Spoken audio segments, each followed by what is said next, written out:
So our last presenter today goes through, so everybody's kind of had, you know, unique different ways you can compost in your plot. Karen is going to talk to us about like a full composting system where then you can harvest it and put it onto your, you know, rather than it being in place and going out like Shelley's, kind of a harvesting system. So similar to what Anthony does, but on a smaller scale in your own plot. So Karen, take it away. Okay, so again, I'm gonna try to do this sharing thing. Is that You did it. Okay, great. Excellent. So, and then you can if you hit play, it'll get bigger. Great. Okay. So let me see how I can advance. All right. So this is kind of really for someone who wants to do it in their plot. And this is going to be either a static system, which is like the cold compost, or a tumbler, or how to make a salad for Mother Nature, because that's really basically what you're doing, so that she can give back and give you a salad. So for people who are just starting, find a location that will get some sun. Sunlight, heat is an ingredient that helps speed decomposition. You want to sort your garden material, okay? So you do want to try to keep out bindweed, roses, diseased plants, sick plants, poison ivy, weeds that have gone to seed, okay? And I know the larger compost can handle that, but you might not want to be able to do that in your smaller composter in your plot, because it does need a certain amount of temperature. So that stuff should be removed and trashed, or throw it into the communal pot when it is ready. And separate, if you can, your dry leaves, just like everybody was talking about, trying to save some of that brown stuff and save it for the future. You want to, okay, this is for your food scraps if you're using a container. Remove your labels, your twist ties, your rubber bands, the wires, etc. That should be a a regular thing. And because it is a smaller unit, you want to try to cut your pieces smaller. And that will actually help to break things down faster. The more exposure of surface area, the microorganisms can actually be more effective, okay? So yeah, I mean, sometimes you don't have time to cut up your banana peel or whatever, but honestly, if you do just a couple of cuts, you're fine. So you place the compost in the container, and you want 1 part green. So let's say it's your kitchen scraps, and 2 parts brown. On the RIGC website, if you look at gardening resources and then the Go Green, you'll have a list of items that are usually good for that. I usually start the bottom, like we've been talking about, with twigs and leaves, larger items, because that will allow a little bit of air, and it'll take longer to break down. So you're adding material later on that will slowly sort of seep in, have a little air, and it'll break down slower.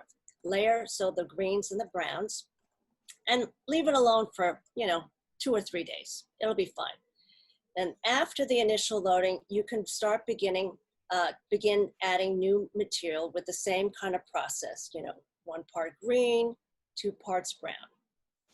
Next, turning to incorporate new and old material. And you can do that every few days, depending on the weather, how much stuff you bring out, the temperature, and the condition at assessment. And what I'm trying to teach people to look at is, what does that mean? So you assess your compost, whether it's moist or dry condition. You always you're going to aim for it being like a squeezed out sponge, not soggy or too dry. Eventually, it will turn into an earthy smell if done balanced correctly, okay? And that takes a little while. The beginning, it just sort of looks like, it's a little moist, but it's like a salad. You put too much salad dressing, it's gunky, right? But if it's just right, just enough moisture, that's what you want. So again, if it's too dry, the microbes won't work, it won't decompose. So you need to add some greens, food scraps, and water. Air and moisture are what is necessary to generate heat inside and let it cook. we want it to cook. If it's too wet or soggy and starts to smell bad, it's called anaerobic. Add crumpled dry leaves, small dry twigs, allow sunlight to dry it out. And then yes, maybe some brown paper bags that you've shredded. The smaller the better, because it'll help absorb the extra moisture. Now, after a few months, and it could be anywhere from 1 to 3 months, you're actually going to start seeing this stuff turn into soil. So you want to sift and cure. So when the container is at capacity, let it rest. It should have an earthy smell, and you can sift and start using it in your garden even at that stage. The larger unbroken pieces can go back into the container and start that cycle again. And it could be your bottom layer, but throw some branches or small branches and twigs to have that sort of layer that can absorb moisture and allow a little air.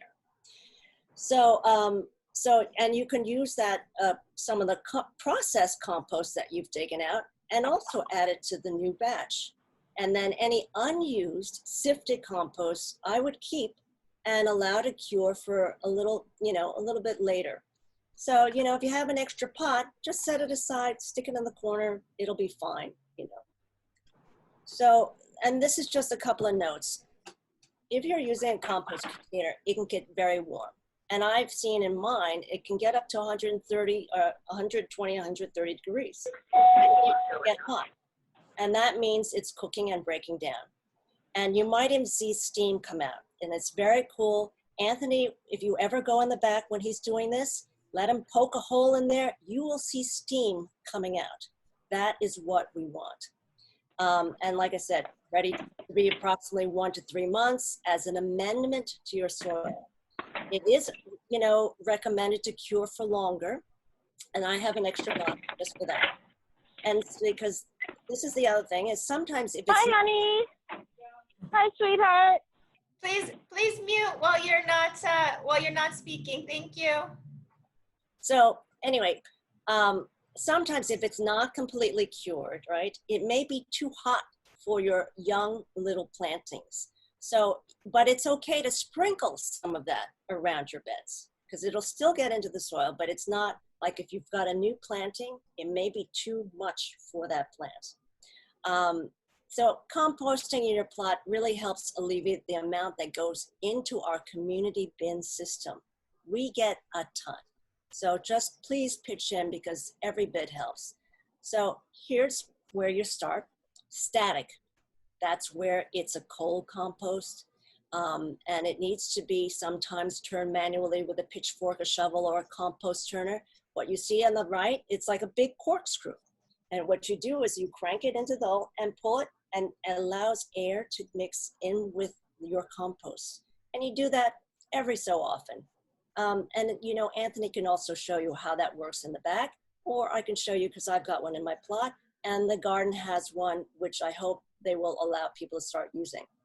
Static. So we already saw what the first one was, a pile, right? So I've marked the plots so you can actually go and visit and see what it is that you're looking at. This is a new gardener. She's made a trench. She started to cut her material and build a sort of what Shelley's doing, except without the rocks. And that's what she's doing because she had a lot. The second is a basket, just like what Julia has.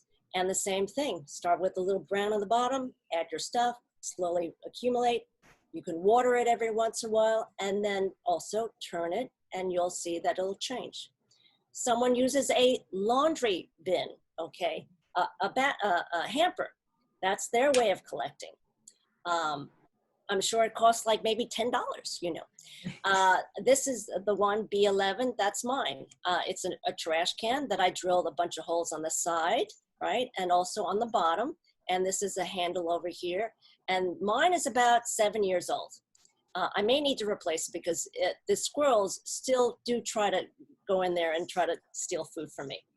And I stick it in the corner and it's very nondescript. And the swivel on the top, allows me to just dump stuff in there. It's very easy.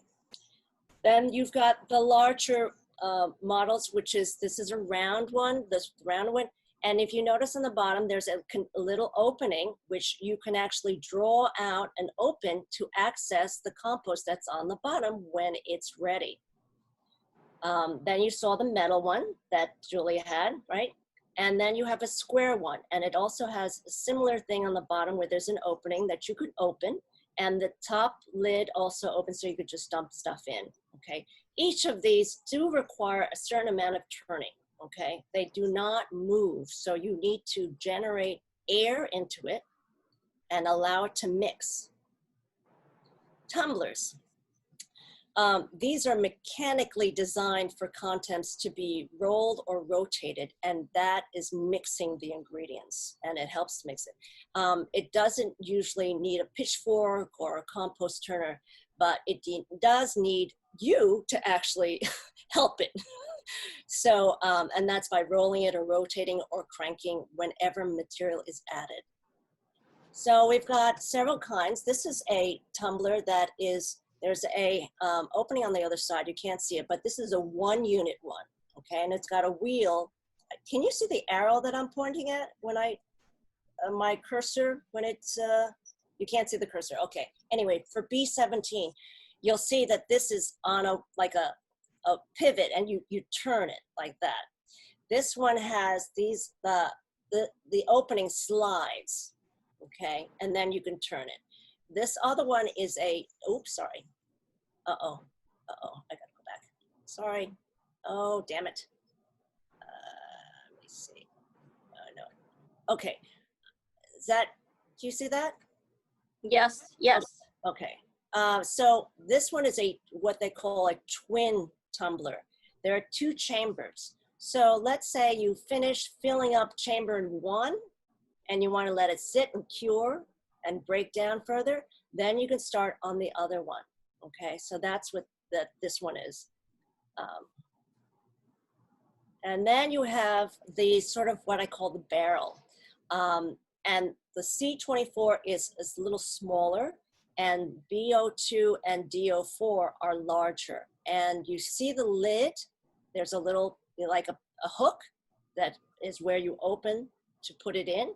And then if you look at the bottom of, let's say, D3, you'll see these, like, it's sitting on a curved base that has wheels, so that you actually move it on, you rotate it by moving the whole thing on its wheels, okay? Sometimes, I know Paul Leonard is one of the people that has one of these, so you'll have to ask him what his experience is with them. And any of these are actually meant to mix the ingredients, right? And now we have a little bit more updated one. This one has a, it's on a frame that you also turn. The opening is as wider, the D12, and then C14 is even more sophisticated, where it has a crank, and that actually turns the mechanism without you having to manually move the barrel. So those are kind of all the variations from $0 to probably $140. I'm in the range of 20 bucks, and mine has lasted 7 years at least. So, you know, you take it however you feel comfortable, what you feel you can use, how it can fit in your garden. But the idea is you can do a little of something, and that's really an important thing. I have a bucket. I volunteer at a food kitchen, and they were getting rid of these, and I thought, I'm gonna take some. So if anybody wants one or feels that somebody needs one, I've got it in my plot. We can drill holes in it. You can start just piling stuff in there, and it's even useful, even if you don't want to do it in your plot, at least it can help gather in between the times the communal compost is collecting, so that you don't have to be, you know, dug in and whatever. In any event, it's free. If anybody wants to use it, they're welcome to have it. The last thing is have fun experimenting. It's all good. I've learned through, you know, years of being in the garden what works for me. And as in cooking, it takes practice to get better. And just get the satisfaction of being able to feed your garden without outside resources. That's one. And everybody's talked about how it's feeds your nutrients back into your garden. And what you put in helps your garden give back in bounty. And that's really about what we're trying to do, and not go to landfill or anything else. So happy composting. And the last page is, you want to check out more stuff about how to compost? Google composters, how to compost in a container. This link here will show you someone used a Tupperware tub, and she did the same thing, drilled holes, set it up, boom, maybe $10, you know. So that's it. Thank you so much. I have a question. Thank you, Karen. And Janet had a question, and then I'll take the next question. Janet had a question. She said she has one of the rotator tools, and if she uses that, could that be a substitute for layering?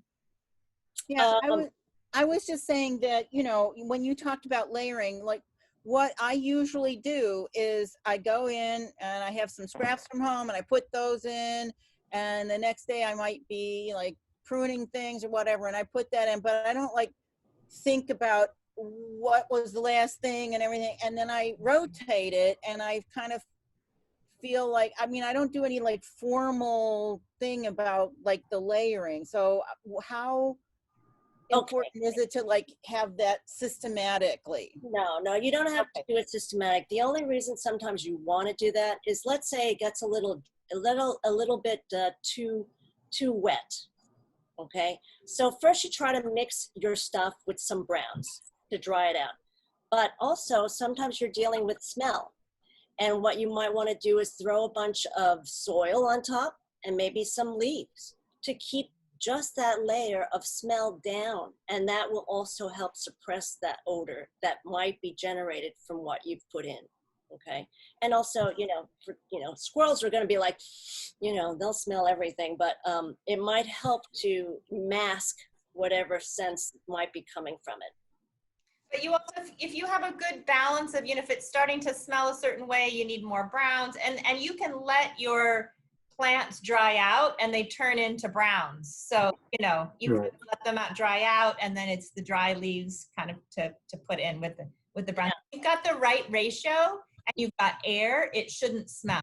Yes, and that's why you always want to look for that balance of not too moist, not too soggy. Mm-hmm. And the idea for us, as we're weeding and stuff, do like what Shelley does, let it sit out, or what Jack does, let it sit out for a while, let it dry out, because I guarantee you'll have more moisture than you will browns by July. Mm-hmm. And you will want to save some brown stuff and be able to use it to mix in with your kitchen scraps. Okay, and just kind of be mindful of where in the cycle you might need that ingredient later on. Right now, that's why we have a leaf pile that's separate in the back. The reason is because when we hit peak summertime, Anthony needs that to balance out the big pile, because it's so moist. Okay, so you can do it here on a lot smaller scale. We've got a couple more questions here. One question was, isn't it a concern to put all the pesticides from your fruit and vegetable peels into your soil? Of course it is. Unfortunately, we probably can't control everything that goes in there. I mean, I'm assuming that if you've gotten it home and you've eaten it, you've probably washed it first, right? Mm-hmm. So, you should have washed it pretty well before you actually consumed it. So maybe by bringing it back to the garden, it's not going to be as, I want to say, bad. I mean, I try to be as organic as possible, but it's not always possible, and hopefully some of the heat that's generated will kill some of that stuff. Right. I've been composting with peels for the last 15 years. Yep. Yeah. So, and we're okay. We haven't gotten sick or anything from it. So. There you go. Yeah, and Yeah. Like Beverly, sorry, go ahead. No, and right now I juice a lot. I juice a lot of vegetables, and then the pulp that's left over, you know, it gets really soggy and stuff.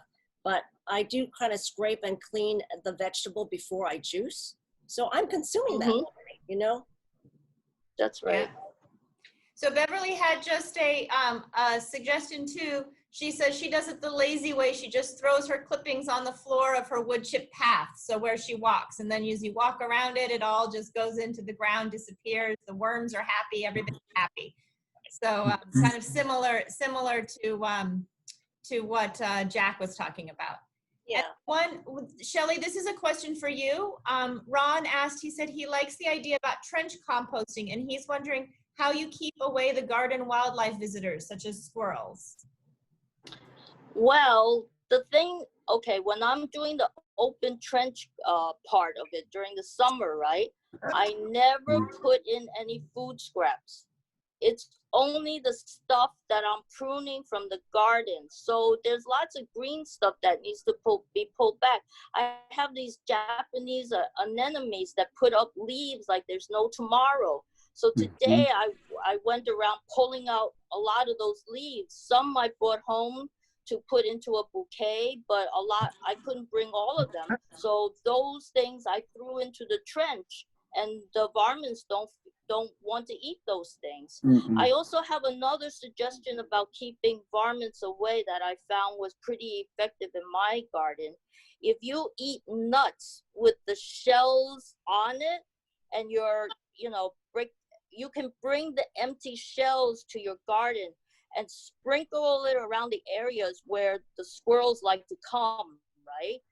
I did that in my garden one year, and I saw a squirrel coming up immediately after I threw those things down and started picking them up one by one and testing them. You cannot believe the angry expression that was on his face when he discovered they were all empty. At the last minute, he threw the last shell down, and I have not seen another squirrel in my garden for years. Try it. I like that idea. And also, you know what I do? So I do kind of a modified Shelley trench compost where I don't have an open trench that I fill all the time. What I do is every week, I just dig a deep hole, throw it in there, and then cover it, and and put stuff like she had the rocks and things on top of it. And if I do enough with soil down there and kind of chop it up, they can't, they would have to like really do some major digging to get down in there. Yeah. Citrus peels are another thing that they don't like. So if you mix citrus peels with your other peelings and stuff like that, right, they'll stay away from it. It's just too bitter for them. I love your tip about the squirrels, though. I'll have to try that. Does anybody else have any questions or any tips? I know we've taken you all past the frozen end time. I hope it's been valuable for you guys. Thank you. Yes, it's been great. Thanks. Thanks, everyone. Wonderful. Any last questions, or should we, I'll give you a minute for last questions or last comments before we give a big round of applause for. Very valuable. I have one thing. Really great. I remember when I first started, the person who was in the garden before me said that she composts by taking all her food scraps, like saving them in a Ziploc, and then she puts them in the blender. Food Blender processor. the juice out of it, and then just kind of basically watered her plants with the juice. Has anyone done that? I would think it's an that would, idea. attract the critters to the smell, but there wouldn't be anything there for them to eat, really. But you have a lot of critters around your garden, and that's what you don't want, right? Yeah, that was the only thing, because she said, she had a beautiful garden that I took over, but. Well, the other thing you could do is this. The other thing you can do is this. Don't water it in. What you do is you dig a little hole and pour it in, and then put the dirt back on top of it. A rock or something heavy, so that they can't go around digging trying to find out what it is you've done. Right. Has anyone ever tried that? I'd never heard of it before. No, No, I haven't done, but- but it sounds like a good idea. Yeah. Well, the possible downside would be when you have just greens like that without any carbon, it's like a real big blast of nitrogen. So it may make the plants be a little too succulent.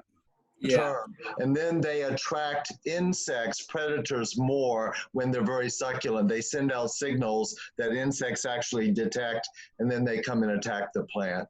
So Because what it's about so this? Yeah. What if you made the tea, let's call it tea, and then when you bring it out to the garden, if you do the whole method, right?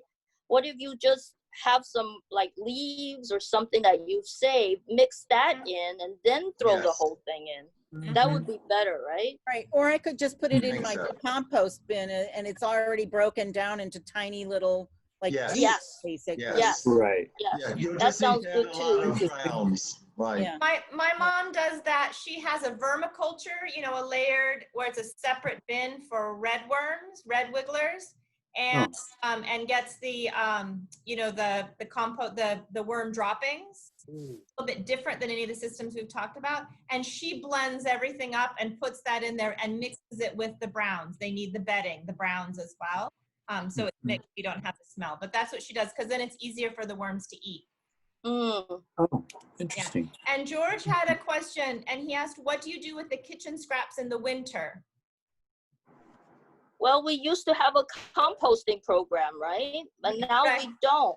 My thing is that with my trench, right? So long as I can, it's not so cold that the bricks are now sticking like ice to the green stuff or brown stuff there. I just keep lifting up the bricks once a week and throwing them in and put the bricks back down on top of it. That's all winter long. I used to do that before we had the composting program, until it got really, really too cold to go out there. Then I'm afraid we did, you know, throw that stuff down the AVAC. But that would only last for maybe like 1 or maybe 3 weeks at the most, and then it would warm up again enough for us to restart that whole thing. Yeah. Yeah, and I do what Janet just commented, that she keeps it in the freezer until there's a warmer day, and that's what I do too. I just hold it, and then when it's a little warmer day, I dig it in. Yeah, and I actually used it, my composter during the winter, except for the extreme cold days, and then I would just throw dirt on top of it. Oh, Yes. Any dirt that was around, I just like throw a bunch of dirt, a bunch of twigs, a bunch, you know, if there were leaves around, anything that, you know, was not snowed over, you know, that kind of thing. Yeah. Last questions? Yes, I have a question for Jack. Go ahead. Right, Jack had mentioned to leave the dead flowers. And when do we start doing that? Is that like August? Oh, so let me correct that, because I think I misunderstood Curtis's question. So you do the cutting of the deadheads in the spring, not the winter. So let your flower heads stay on the stems uncut through the winter, because there could be some bee larvae in there now.